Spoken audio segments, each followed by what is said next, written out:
Sige, makukulong ako. Damay-damay na tayo, mga masigasig. Diba?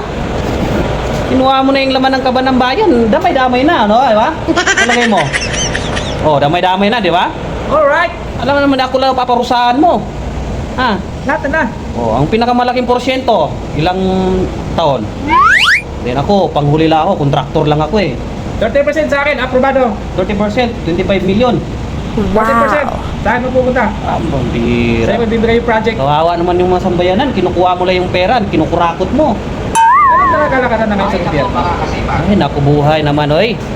Bibigay tayo ng tax, ganun pa rin pala. Dapat magbigay kayo. Kuya-kuyakot na. Dapat Tara, magbigay- ubusan na ng kuyakot to. Dapat magbigay kayo ng tax. Pati yung kuyukot namin, nauubos na. Magbigay kayo ng tax. Tax.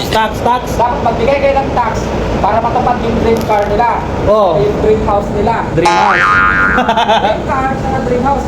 Pati yung kasama mo lang yung ano, Ano? umbrella dream. Mira. Damay-damay na. Akala nyo ako lang mag-isa. Damay-damay na tayo. Di ba? Akala mo ah. Akala mo spider ah. Si masigasig lang. Kasama ka na kasipag. Alright. Oh, di ba? Damay-damay na tayo. Hindi lang naman ng kontraktor eh.